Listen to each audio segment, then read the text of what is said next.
These are the 10 biggest mistakes and the biggest wins I've seen travel websites make in the last 10 years. Hi, I'm Matt. I run Travel Attractions Marketing, and we've been helping travel websites for a really long time. And hopefully I get to help you.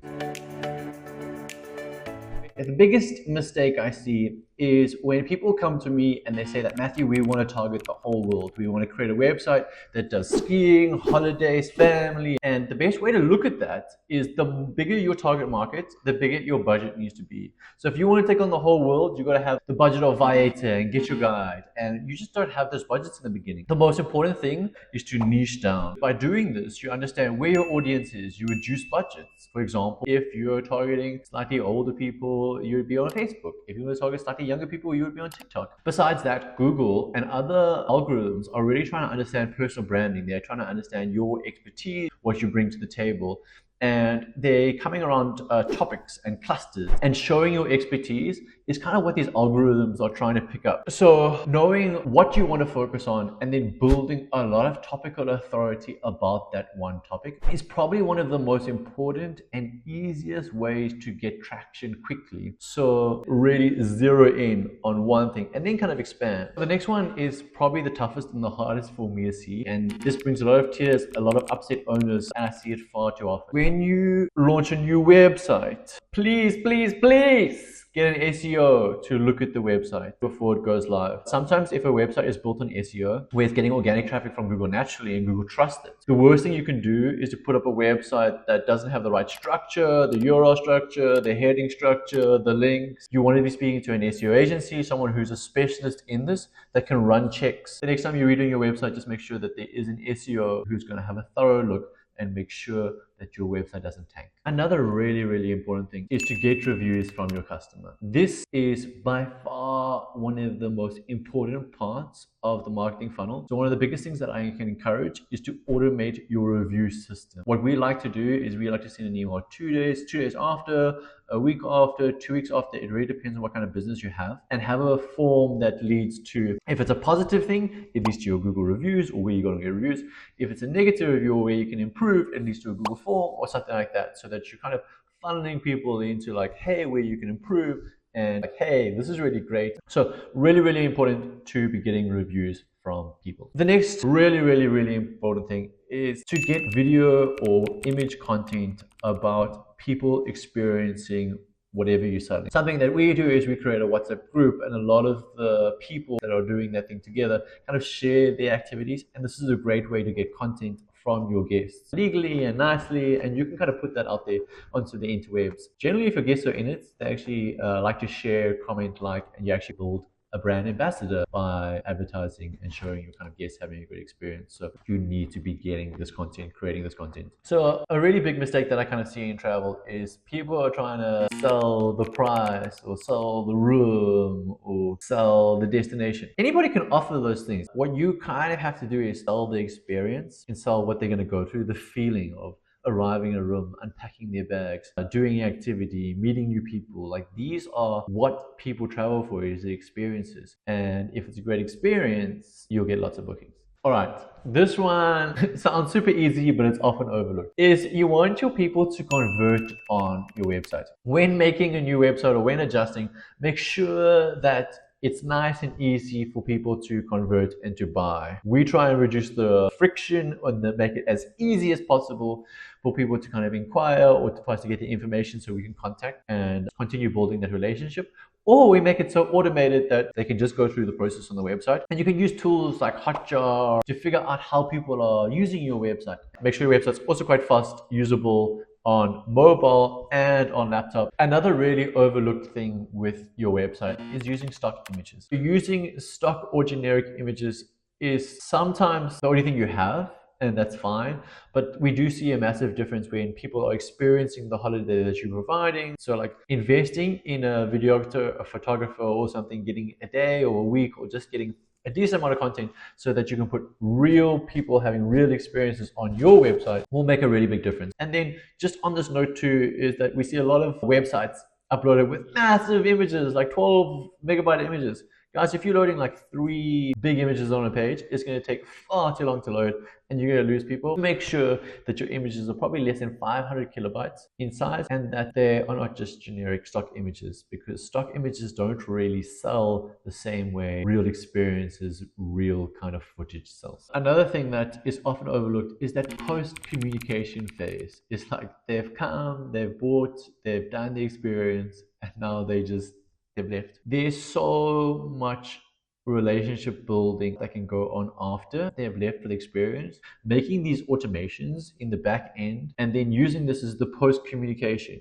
making sure that they're in your mailing list when they kind of sign up. This is why I'm such a big advocate for direct bookings and getting people to go through your own website, so that you control that communication, you control that information, and you can reach out to these people at any time. It's really important to set up those automations so that you're always re-engaging and communicating and staying top of mind with your customers and your guests. Something that's really important and becoming more important is social media. It's a really, really fantastic way to re-engage, re-communicate, and remind people about your business. So setting up retargeting pixels so that when people do visit your book page or they've been on your website and show a lot of interest, you can retarget them and just show up in their feeds for a little bit. And then I cannot tell you how good of a converter social media can be. So a lot of the time when people are weighing up your business to another business, they're going to go check on the vibe, the experience, and social media is one of the quickest and the easiest ways for people to understand what your business is about. And then the last thing is that social media has become a massive play in the SEO game, with TikTok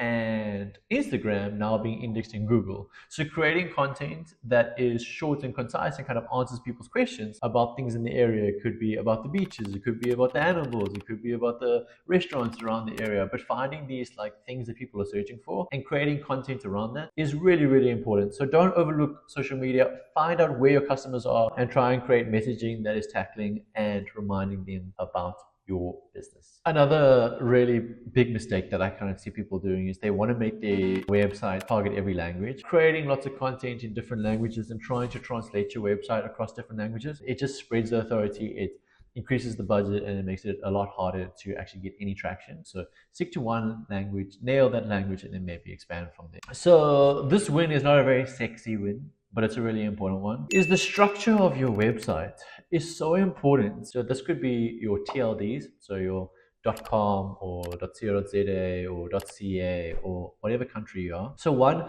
making sure that your domain is targeting the one country, but then setting out your URL structure so that you can kind of expand. If you do have a little bit of budget and you do plan on expanding, definitely reach out to an SEO or a company to be able to plan your URL structures properly so that you don't have 1,000,001 301 redirects for pages and just a crow's nest for your user and for search engines to try and understand. The next one is build it and they will come. So once you get your website out there, you kind of need to be doing some form of marketing. Websites don't just go on the internet and get popular. You kind of need to make it popular yourself. And that could be by reaching out to journalists, getting links, getting people to speak about you, doing social media, paying for ads. All these things contribute to the foundation of your website, but you kind of need to be building on that asset by launching content, by finding things for people to find you by. A super important thing for websites, especially in paid marketing, is when people don't put their tracking pixels in place. So a tracking pixel is just something that goes into the browser of the person on your website and enables you to identify that person and retarget them with certain ads. If you don't have a tracking pixel in place, you don't know who the customer is, where they're being, what they're interested in, or anything like that. And it makes ads so crazy expensive. So by having a Google retargeting pixel on your website and a Meta retargeting pixel on your website is so important. If you haven't set it up, then you've lost those people. They've come to your website and they're gone, and you don't have a way to retarget them again. But you need to get that information somehow. And the two real biggest ways are form on the website. Retargeting pixel will reduce your ad cost massively and improve your conversion rate. Another thing that I'm seeing that's fairly recent is AI. AI is very interesting. It is super, super powerful, but it's also quite dangerous if you don't know how to use it and if you use it too much. So something that I've seen people doing is using AI to create a ton of content. I think using it to create like 3 or 5 pages a month is kind of fine and getting it to assist you. But if you're using AI at scale and creating like 20 or 100 pages on your website and expecting it to rank in Google, that's just not going to happen. Use AI responsibly, use it to improve your work, but don't use it as like the only kind of thing. It does need some human guidance to make it perform better. And what's happening is a lot of pages are flooding the internet, and Google is actually struggling to identify which are the important ones to crawl. So if you're kind of one of those people flooding the internet with bad content or AI content, it's actually very detrimental to your site, and you can get penalized. So make sure that you're using AI responsibly in the creation of your content. Another big mistake that I'm seeing is that people are kind of saying that link building is not important. Link building is one of the quickest ways to get authority and to get trust in search engines. Anything that is mentioning your business in a positive sentiment is helping you rank higher in AI. Make sure that people are speaking about you and you're still kind of building links. You're still reaching out and saying, hey, can I get in there? Can I go on that website? And monitoring yourself in Reddit and Quora, and kind of seeing when you do get mentioned that you're jumping in those conversations. I think the way that it used to be done in scale, where you just like to email 100 or 1,000 people and be like, hey, you got a broken link, please replace this link with my website. That's no longer going to work.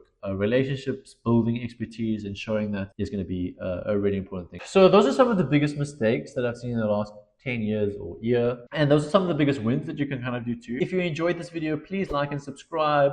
There is a subscription below for our newsletter, which gives like really good news and tips. And then I'm trying to create a lot of videos about travel marketing specifically. That's what I love. That's what I do. So if you do like this channel, like, subscribe. Hopefully see you in the next one.